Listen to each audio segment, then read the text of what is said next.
केलेला आहे, अखंड उपमुख्यमंत्री भव. नाही, आपल्यात एक आशीर्वाद असतो ना, महिलांना देतात तसा, तसं यानं दिला कोणीतरी, अखंड उपमुख्यमंत्री भव. कोणी आलं तरी आपले उपमुख्यमंत्री आहेतच, तर टिळा काय त्यांचा पुसला जातच नाही. पण अमित शहानी जाहीर केले की ते जर त्यांची सत्ता आली, येत तर नाहीच, तर देवेंद्र मुख्यमंत्री होतील. मग दाढीवाल्यांना विचारायचं की जसं देवेंद्र तुझ्याबरोबर उपमुख्यमंत्री म्हणून काम केलं, तसं दाढीवाल्या तू होशील का रे उपमुख्यमंत्री? पेलेल का तुला? पण होऊच शकत नाहीये. कारण महाराष्ट्र कधीही गद्दारांना साथ सोबत संगत देत नाही, गद्दारांचा कडेलोटच करतो. तो या निवडणुकीत होणार आहे. मग दुसरा प्रश्न आला, इकडे मोठ्या प्रमाणावरती माता भगिनी जमलेत, पण तुम्हाला लाडकी बहिणीचा काही परिणाम? म्हटलं नक्की होणार. मग ते बघायला लागले, मग तुमचं कसं होणार? म्हटलं नाही, परिणाम असा होणार आहे की सगळ्या माता भगिनी चिडल्यात. आता 1500 रुपये देऊन त्यांना असं वाटतं की जणू काही सगळ्या महाराष्ट्रातल्या महिला ह्या आपल्या नोकरच झालेल्या आहेत. जातील कुठे? पैसे देतोय तुम्हाला. कोल्हापूरचे त्यांचे जे खासदार आहेत मुन्ना महाडिक, त्यांनी उघड सभेमध्ये म्हटलं की या महिलांचे फोटो काढून द्या पाठवून, कारण आपल्याकडनं पैसे घ्यायचे आणि त्यांच्या सभेला जायचं असं चालणार नाही. कोण आहेस मुन्ना तू? आणि मग मी पण जाहीर सभेत इशारा देतोय, प्रत्येक सभेत देतो, याही सभेत देतो की इथे बघ किती माझ्या माता भगिनी आलेल्या आहेत. पण यांच्या केसाला जरी धक्का लागला तर मुन्ना तुझा हात मी जागेवर ठेवणार नाही, छाटून टाकीन. त्याच्यानंतर मिंद्याचे एक उमेदवार उभे आहेत छत्रपती संभाजीनगर जिल्ह्यामध्ये, आणि त्यांनी सांगितलं की मत नाही दिलं तर आम्ही तुमच्याकडनं 3000 रुपये वसूल करू. मग हेच मी म्हणते की तुम्ही जी काय देताय मदत मदत मदत, तुमची भावना नाही स्वच्छ. एक तर तुम्हाला लोकसभेमध्ये फटका दिला नसता महाराष्ट्राने, तर महाराष्ट्रामध्ये बहिणी राहते ते तुम्हाला कळलं असतं का? आणि मी स्वतः फिरतोय महाराष्ट्र, जिथे शक्य होईल तिथे मी लोकांशी संवाद साधण्याचा प्रयत्न करतो. गेल्या काही दिवसामध्ये फारच वेळेची मारामारी आहे म्हणून जास्त काही बोलता नाही आलं. पण गेल्या महिन्यामध्ये मी छत्रपती संभाजीनगर जिल्ह्यातच एका शेतामध्ये उतरलो होतो. सगळे शेतकरी धावत आले, माझ्या पाया पडायला लागले. मला म्हणाले, उद्धवजी तुम्ही देव आहात, आमचं कर्ज माफ केलं. म्हटलं बाबा मी देव वगैरे नाहीये, मी माझं कर्तव्य केलं. जर यांनी गद्दारी केली नसती तर 5व्या वर्षी सुद्धा मी तुम्हाला कर्जमुक्त करून दाखवलं असतं. तरी ठीक आहे, पुन्हा सरकार आल्यानंतर परत मी माझ्या महाराष्ट्रातल्या शेतकऱ्यांना कर्जमुक्त करणार, म्हणजे करणारच, हे वचनच आहे आपलं. पण जे मी तुम्हाला सांगत होतो ते तिथे मग त्या शेतकऱ्यांना भेटल्यानंतर काही शेतमजूर महिला होत्या, बिचाऱ्या काम करत बसल्या तर काही शेतीचं. मग मी त्यांना विचारलं, ताई कसं आहे, बरं आहे ना? हा बरं आहे म्हणे. मग तुम्हाला 1500 रुपये मिळत आहेत, समाधानी आहात ना? त्या एका बहिणीने माझ्याकडे अशा नजरेने पाहिलं, ते म्हणाले 1500 रुपयामध्ये काय घर चालतंय वय? घरात 1500 येईपर्यंतच महागाई आमचा संपूर्ण खिसा कापून टाकते. हा बघ म्हणे माझा मुलगा, शाळेमध्ये मला पाठवायचंय, फी भरायला पैसे नाही, 1500 रुपयात कायचं शिक्षण होणार आहे काय? ही अशी सगळी परिस्थिती बघितल्यानंतर मग मोदीजी आणि अमित शहाना मी सांगते, तुम्ही या परिस्थितीबद्दल का बोलत नाही? महाराष्ट्रामध्ये येणारे सगळे उद्योग तुम्ही गुजरातला घेऊन गेलात आणि अजूनही नेत आहेत. मग मिंद्याला विचारतो, तुम्ही होर्डिंग लावले ते याच्यासाठी लावले का की सगळे उद्योग पळवलेत? केलंय काम भारी, आता पुढची तयारी, म्हणजे आता तुम्हाला सुद्धा गुजरातमध्ये नेण्याची तयारी केली त्यांनी. ही तुमची तयारी, ही तुमची कामं भारी. या ज्या काही गोष्टी आहेत याच्यावरती जर का उत्तर नसेल तर तुम्ही मत मागता कशाला? आणि म्हणून जे मी ठरवलंय की आपलं सरकार आल्यानंतर जसं मुलींना मोफत शिक्षण मिळतं तसं महाराष्ट्रामध्ये जन्मलेल्या प्रत्येक मुलाला मी मोफत शिक्षण दिल्याशिवाय राहणार नाही, हे माझं वचन आहे. शिका मुलांनो, मोठे व्हा. आणि म्हणून मी या सगळ्या भगिनींना विचारतोय, असतील तुम्हाला सगळ्यांना 1500 रुपये मिळत असतील, मिळत आहेत का? नाही मिळाले असतील, कारण त्यांनी काय केलंय, एक 4-5 हप्ते दिलेत आणि बरोबर निवडणूक आयोगाच्या माध्यमातून ही योजना बंद केली. बाकीच्या योजना सुरू आहेत, पण निवडणूक आयोगाला असा त्यांनी वापरलाय की ही योजना बंद केली? आम्ही नाही केली, निवडणूक आयोगाने केली. मग 1500 रुपये तुम्हाला देऊन बाकी जे तुमच्याकडनं महागाईच्या माध्यमातून काढून घेत आहेत, त्याही पेक्षा महत्त्वाचं प्रत्येक आईवडिलाचं एक स्वप्न असतं, आपला मुलगा असेल मुलगी असेल, असे मोफत पैसे मिळण्यापेक्षा माझ्या मुलाने किंवा माझ्या मुलीने स्वकष्टाने 1 रुपया जरी माझ्या घरात आणला तरी तो अदानीच्या कित्येक लाखो कोटीपेक्षा जास्त असतो. बरोबर आहे का चूक आहे? मग जे आपण ठरवलंय की महाराष्ट्राचं लुटलेलं वैभव मी पुन्हा आणून दाखवणार आहे, जेवढा रोजगार त्यांनी नेलाय, एक 2-3च गोष्टी सांगतो तुम्हाला. कोरोनाच्या काळामध्ये आपण 6.5 लाख कोटींचे सामंजस्य करार केले होते. त्याच्यामध्ये गेल्या आठवड्यात एक 8-15 दिवसापूर्वी असेल, अहमदाबादला जे मोदीजींनी मोठं उद्घाटन केलं ना, टाटा एअरबस, हा प्रकल्प आपण नागपूरमध्ये आणत होतो. मेडिकल डिव्हाइस पार्क हा प्रकल्प आपण संभाजीनगरला आणत होतो. बल्क ड्रग पार्क हा प्रकल्प आपण रायगडमध्ये आणत होतो. असे अनेक उद्योग विभागवार आपण आणत होतो. आणि केवळ एकच उद्योग तुम्हाला मी सांगेन, मेडिकल डिव्हाइस पार्क जो आहे तो जर का मराठवाड्यात आला असता तर त्या माध्यमातून जवळपास 1 लाख लोकांना तिथे रोजगार मिळाला असता. 1 लाख. आणि हे बाकीचे सगळे उद्योग जर का आपण महाराष्ट्रात जे आणत होतो, टाटा एअरबस असेल, बल्क ड्रग पार्क असेल, सेमी कंडक्टरचा असेल, चिप्सचा, तो आणखीन काय काय होते, ते सगळे जर का महाराष्ट्रात आपण आणले असते, जे आणत होतो, अर्ध्या वाटेत आले होते, सामंजस्य करार झाले होते, जागा जवळपास निश्चित झाली होती, पण यांनी गद्दारी करून सरकार पडलं आणि सगळा ओढा जो होता तो गुजरातकडे पळवला. महाराष्ट्राचं किती नुकसान झालं? जवळपास 5 लाख लोकांच्या रोजगाराचा फटका हा महाराष्ट्राला पडला. 5 लाख म्हणजे किती कुटुंब झाली? 5 लाख कुटुंब म्हणजे 25-30 लाखपेक्षा जास्त लोकांचा रोजगार या मोदी शहांच्या करंटेपणामुळे आणि मिंदेच्या बुटचाटेपणामुळे हा गुजरातला गेलेला आहे. हे एवढं नुकसान झालं तरी सुद्धा आम्ही पुन्हा तुम्हाला निवडून द्यायचं? माझ्यावरती आरोप करायचे करा, पण माझं सरकार का पडलं? कारण तुम्हाला मी महाराष्ट्र लुटायला देत नव्हतो. अरे काय हिम्मत होती यांची महाराष्ट्राकडे वाकड्या नजरेने बघायची? मग हे सहन नाही झालं. महाराष्ट्र पुढे चाललाय. कोरोना काळामध्ये सुद्धा महाराष्ट्राने एवढे सामंजस्य करार केले कसे? मग पाड त्याचं सरकार. आणि आपले लाचार गेले तिकडे. सगळं काही दिलं होतं ना, मंत्रिपद दिलं. अगदी 2012 नंतर, मी गर्वाने नाही म्हणणार, पण जे खरं ते सांगतो की मी या दाढीवाल्याला मंत्री केला नसता तर याच्या आयुष्यात कधीतरी मंत्र्याची खुर्ची दिसली असती? याच्या मुलाला घरातनं उचलून बोल्यावरती चढवला नसता तर हा कधीतरी खासदार झाला असता? मग एवढं सगळं देऊन सुद्धा जो आपल्यावरती वार करतोय आणि महाराष्ट्र विकून दिल्लीची चाकरी करतोय, तो पुढची तयारी कसली करत असेल याचा विचार करा. नाही, त्याच्याबद्दल मला काही हे नाही, उलट मला अभिमान आहे की एका साध्या माणसाला आपण वरती नेला. हे मला अभिमान आहे. पण त्यांना हे माहिती नाही की ते मोठे होऊन गेलेले आहेत, पण ज्यांनी मोठं केलं ती लोक माझ्यासोबतच आहेत ना. तुला जसा कोणी मोठा केला तसंच तुला छोटा पण आम्ही करू शकतो. आणि मग पत्रकार जे मला विचारतात की तुम्हाला काय वाटतं लोकसभेमध्ये जे घडलं ते वातावरण अजून आहे का? म्हटलं तसं नाही हो वातावरण. हां मग काय? म्हटलं त्याच्याहून चांगलं आहे. त्याच्याहूनही चांगलं आहे. कारण लोकसभेच्या वेळेला लोकांच्या मनात एक शंका होती, अरे या हुकुमशाला कोण गाडणार? ते महाराष्ट्राने करून दाखवलं. हुकुमशाला गुडघ्यावरती आणून दाखवलं.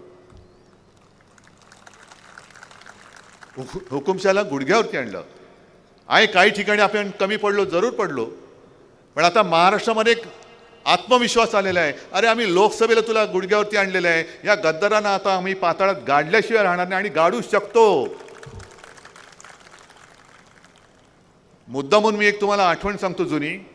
साधारणतः 60चं दशक असेल.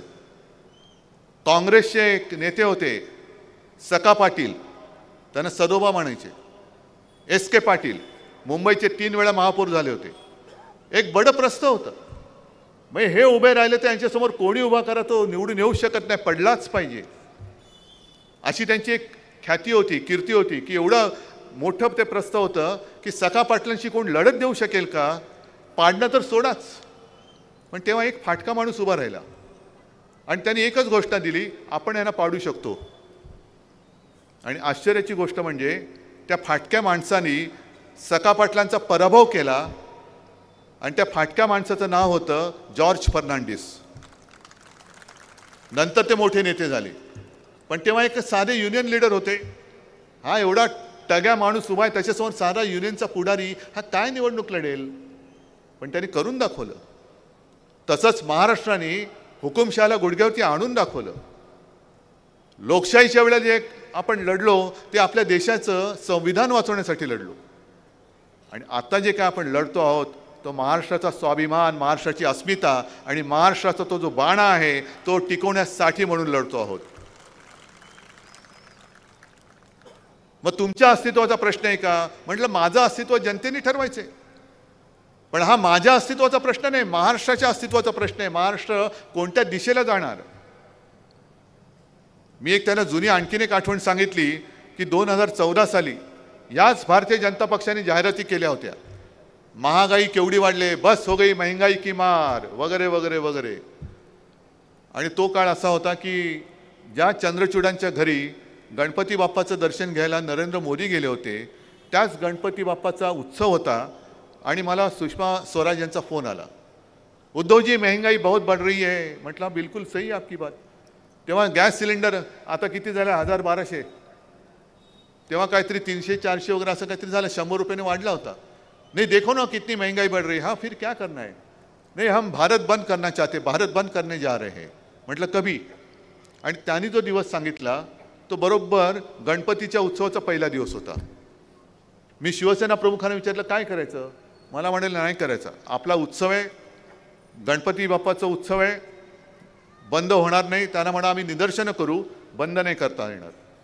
मी सुषमाबाईंना फोन केला, मला म्हणाले अरे एक दिन तो ही की तो बात आहे. म्हटलं अहो आमच्याकडे गणपतीसुद्धा 1.5 दिवसाचा असतो आणि महाराष्ट्रातली जनता जी आहे, जी गणेशप्रेमी आहे, ती गणपतीच्या आगमनाची वाट बघत असते आणि त्या आगमनाच्या दिवशी आम्ही बंद करू, नाही होणार. म्हटलं नाही म्हणे आता बघा ना तो क्षेत्रीय म्हणजे महाराष्ट्रपुरताचा उत्सव आहे. म्हटलं म्हणूनच मी महाराष्ट्र बंद नाही करत आहे.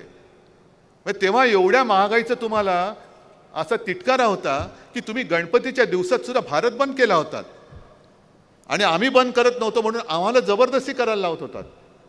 मग आता एवढी महागाई वाढले, मग आता काय बंद करायचं? पहिल्यांचं तोंड बंद केलं पाहिजे. पहिलं तोंड बंद करा या भाजप आणि यांच्या सगळ्यांचं. मोदीजी येऊन गेले, अमित शहाजी येऊन गेले, नुसता एक दुश्वास, हिंदू मुसलमानांचे दंगे भडकव. हिंदू मुसलमानांना लढवलं की हिंदूंना मराठी अमराठीमध्ये लढव. मग ते लढवल्यानंतर मराठी माणसाला मराठे तर ब्राह्मणे तर असं लढव. काय कशासाठी हे पाप करताय? बटेंगे तो कटेंगे, कोण बाटणार आणि कोण काटणार आहे बघू ना कोणाची हिंमत आहे. ही शिवसेना म्हणजे काही भाजपा नाही झाली. शिवसेनेची जी शिवसेना प्रमुखांची शिकवण आहे, एक तर कोणावरती वार करायचं नाही, पण जर कोण वार करायला आला तर त्याचा हात जागेवर ठेवायचा नाही, ही शिवसेनेची शिकवण आहे. तुम्ही कोणाला शिकवताय? हिंदुत्व कोणाला शिकवताय? बटेंगे कटेंगे फटेंगे, त्यांची फटेंगे झाले आता, कारण लोकसभेमध्ये हरलेत आणि विधानसभेत सुपडा साफ होणार आहे. म्हणूनच मोदीजी, तुम्ही बघितले ना परवाची सभा काय प्रचंड होती खुर्च्यांची, पण तरी सुद्धा एक लक्षात ठेवा, त्या खुर्च्या रिकाम्या होत्या, पण निवडणुकीच्या दिवशी काही अदृश्य मतदार मतदान करू शकतात. तुम्हाला माहिती आहे ना? ती खबरदारी घ्या.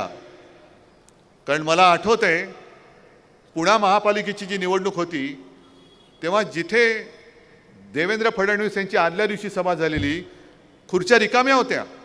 देवेंद्र फडणवीस व्यासपीठावरती पण नाही आले, तसेच निघून गेले. दुसऱ्या दिवशी माझी सभा झाली, गच्च मैदान भरलेलं, तुडुंब, बाहेर पण लोक उभी होती. मला वाटलं असंच होणार, मी टाळ्या वाजवणार, पण निकाल लागला. शिवसेनेच्या जागा नाही आल्या, रिकाम्या खुर्च्या होत्या, त्यांच्या जागा 100 आल्या. म्हणजेच काहीतरी गडबड आहे. हे खुर्चीत न बसलेले मतदार मतदानाला येतात कुठून, मतदान करतात कसं? हे काम आपल्या पोलिंग एजंटनी केलं पाहिजे, आपल्या बूथ प्रमुखांनी केलं पाहिजे. कारण हे काही करू शकतात.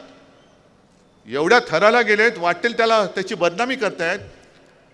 आणखीन त्याने आता एक सोडले की काँग्रेस त्यांच्या राज्यामध्ये ही गोष्ट करू शकत नाही, मग इकडे कशी करणार? मध्ये जाहिराती आल्या होत्या. मी काँग्रेसवाल्यांना विचारलं, म्हटलं हे काय? तुला हे सब झूट आहे, अजूनही आमच्या योजना सुरू आहेत. म्हणजे खोटं एवढं बोलायचं की लोकांना संभ्रमित करून टाकायचं आणि तुम्ही त्यांचंच खरं, कारण सातत्याने सांगितलं की लोकांना ते खरं वाटायला लागतं. या ज्या काही जाहिराती दिसत आहेत हे सतत सतत सतत खोटं खोटं खोटं हे सातत्याने बघितल्यानंतर आपला त्याच्यावरती विश्वास बसायला लागतो. म्हणून मी तुम्हाला ही जी होर्डिंगची सांगितली गोष्ट की मोठमोठ्या होर्डिंगनी मतं मागतायत, ही मतं ही नुसती त्यांच्या थापांवरती देऊन चालणार नाही. कारण अस्तित्व हे माझं नाही, हे अस्तित्व तुमचं ठरवणारी निवडणूक आहे. आणि तुम्ही ठरवायचे की तुमचं आयुष्य, तुमच्या मुलाबाळांचं भविष्य हे दरोडेखोर गद्दार यांच्या हातामध्ये द्यायचं का निष्ठेने आपल्या सोबत राहिलेला भगव्याचा मावळा त्याला मतदान करायचं, हे तुम्ही ठरवायचं. काळोख तर पसरलेला आहे, पण तो काळोख जाळून टाकणारी मशाल हातामध्ये घेणार आहात की चोरांना डोक्यावरती बसवणार आहात? आणि मला तर आश्चर्य वाटतं की असा चोर मी कुठे बघितला नाही की कोणाचं तरी पाकिट मारलंय आणि आपल्यालाच दाखवतो, हे बघ तुझं पाकिट मारलं, पण आता हे पाकिट माझं. असं कोण चोर बघितलंय? हाही प्रश्न मला विचारला कोणीतरी. म्हटलं मी एक काम करतो, त्या पत्रकाराला सांगितलं तुमचा पत्ता द्या, आज रात्री येऊन तुमच्या दारावर माझ्या नावाची पाटी लावतो, उद्यापासून घर माझं. असं होतं? अरे ही बाळासाहेबांनी माझ्या पाठीशी उभी केलेली त्यांची पुण्य, हे त्यांचे आशीर्वाद आहेत. आणि आपण जे काही वचनं दिलेली आहेत ही वचनं तुम्हाला माहिती आहे, जे करू शकेन तेच मी बोलतो आणि जे बोलतो ते मी करून दाखवतो.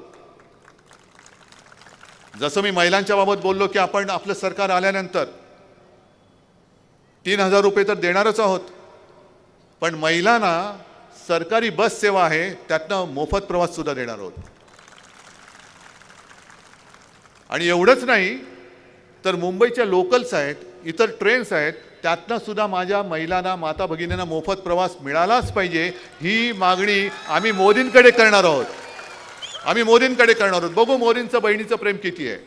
या आजच मी मागणी करतोय, मोदी जी आपको अगर बहन का प्यार, आपका बहन का प्यार सच्चा है, तर मग माझ्या या सगळ्या माता भगिनींना संपूर्ण देशभर नाही करू शकला तर महाराष्ट्रभर लोकल सकट सगळ्या रेल्वेचा प्रवास हा तुम्ही मोफत करून दाखवा. चला, माझं आव्हान आहे तुम्हाला.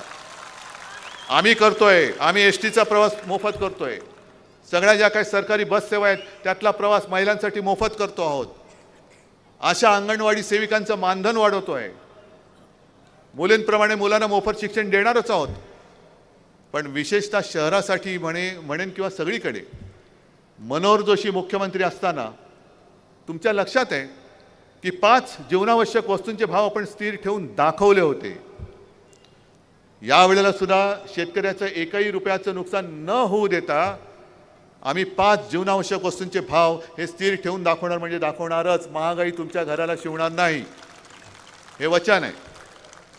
हे असं काहीतरी बोला, पण आधा येता जाता नुसतं यांचं हिंदुत्व काय, त्यांचं ते काय, यांचं हे काय, या फुकाच्या गोष्टी आता सोडून द्या. लोक कंटाळलेत. म्हणजे कालच्या सभेत मी असंच बोललो की खरंच मोदींकडे काहीतरी शक्ती आहे बाबा, की थापा मारून मारून हा माणूस थकत कसा नाही, ह्याचंच मला आश्चर्य वाटतंय. आणि मग ते जे बोलले होते की मुझे ऐसे लगता है की मुझे भगवान ने भेजा है, असू शकतं बाबा, कारण एवढा आत्मविश्वासाने थापांवरती थापा मारणारा माणूस जगाने दुसरा पाहिला नसेल. तो दुर्दैवाने आपल्याला पंतप्रधान म्हणून लाभला. आणि त्यांचे सगळे चेले चपाटे हे गद्दारी करून आपल्या डोक्यावरती आणि लादलेत. ही गद्दारी आता उचलून फेकून द्या, ही गद्दारी फेकून द्या. आणि म्हणूनच मी आपल्यासाठी आलो होतो. मला आणखीन पुढे जायचे, माझी तब्येत वगैरे ठणठणीत आहे, तो काय भाग नाही आहे, पण वेळेचं बंधन आहे. म्हणून मी काय 2-5 मिनिटात काहीतरी उगाच करून जाणार नाही आहे. आणि मला खात्री आहे की हे मी बोलतोय, तळमळीने बोलतोय, तुमच्यासाठी बोलतोय, पण तुम्ही अनुभवता आहात. आणि ह्या अनुभवाला जागा. अनुभवाखेरीज दुसरा मोठा गुरु नाही. तो अनुभव तुम्हाला काय सांगतोय? शिवसेनेचं म्हणजे ही माझी शिवसेना, आपली शिवसेना. मी निवडणूक आयोगाचा अधिकार मानत नाही. त्यांना निवडणुकीचं चिन्ह बदलण्याचा अधिकार असेल, आहे, पण माझ्या पक्षाचं नाव जे माझ्या आजोबांनी आणि माझ्या वडिलांनी ठेवलेलं आहे ते बदलण्याचा अधिकार मी निवडणूक आयोगाचा मानत नाही. तो मी मानणार नाही. माझी शिवसेना हीच शिवसेना आहे. बाकीची मिंद्यांची सेना ही मिंदे सेना असेल, मिंद्यांची सेना असेल. आणि त्याचकरता हात जोडून विनंती करतोय, ही निवडणूक उद्धव ठाकरेची नाही, ही शिवसेनेची नाही, तर महाराष्ट्र गुजरातच्या चरणी वाहून टाकायचे की नाही हे महाराष्ट्राची जनता ठरवणार आहे. आणि मला खात्री आहे हा महाराष्ट्र छत्रपती शिवाजी महाराजांचा आहे, शाहू फुले आंबेडकरांचा आहे. हा आम्ही कदापि मोदी शाह अदानीचा होऊ देणार नाही, ही शपथ महाराष्ट्राने घेतलेली आहे. आणि मग हे सगळे जे आपले वीर आहेत सगळेजण या, सचिन आहेत, सगळेच आहेत, वानखेडे आहेत, सगळेच आहेत.